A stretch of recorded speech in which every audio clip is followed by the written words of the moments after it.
पण विचार केला तर राष्ट्रवादी विलीनीकरणाच्या चर्चा सुरू होत्या, मात्र आता समोरच्या गटाकडनं तशी चर्चा सुरू नव्हती असं म्हटलं जाते. कसं पाहता? शेवट आजची ही वेळ नाही. दादांना जाऊन एक 7-8 दिवस सुद्धा नाही झाले.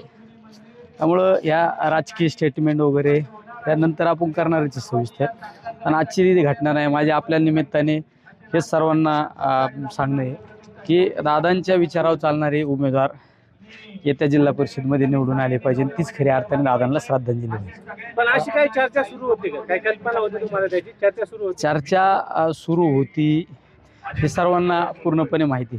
पुणे महानगरपालिकेची निवडणूक, पिंपरी चिंचवड महानगरपालिकेच्या निवडणुकीमध्ये आम्ही एकत्र त्या ठिकाणी निवडणूक लढवली.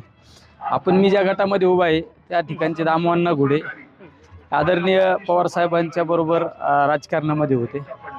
नंतरच्या कालखंडामध्ये ज्यावेळेस या गटातली उमेदवारी कोणाला द्यायचा हा निर्णय झाल्यानंतर दामोअण्णा घोडे यांना उमेदवारी देण्याचा ज्यावेळेस निर्णय झाला त्यावेळेस अजितदादा असो किंवा पवारसाहेब असो किंवा वळसे पाटील साहेब असो, अमोल कोल्हे साहेब, त्यावेळेस उमेदवाराला सांगितलं की तुम्हाला कुठलं चिन्ह अपेक्षित आहे. त्यांनी सांगितलं की आम्हाला घड्याळ्या चिन्हावर निवडणूक लढवायची.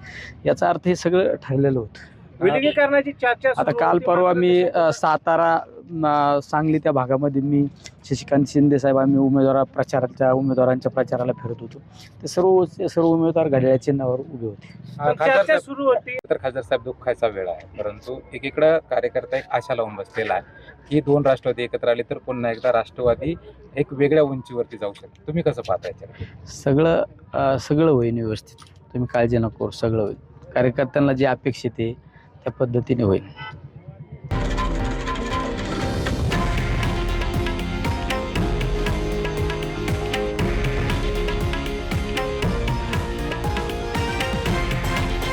हे आहे देशातील नंबर 1 न्यूज नेटवर्क आणि आपण पाहत आहात TV9 मराठी, एकमेव.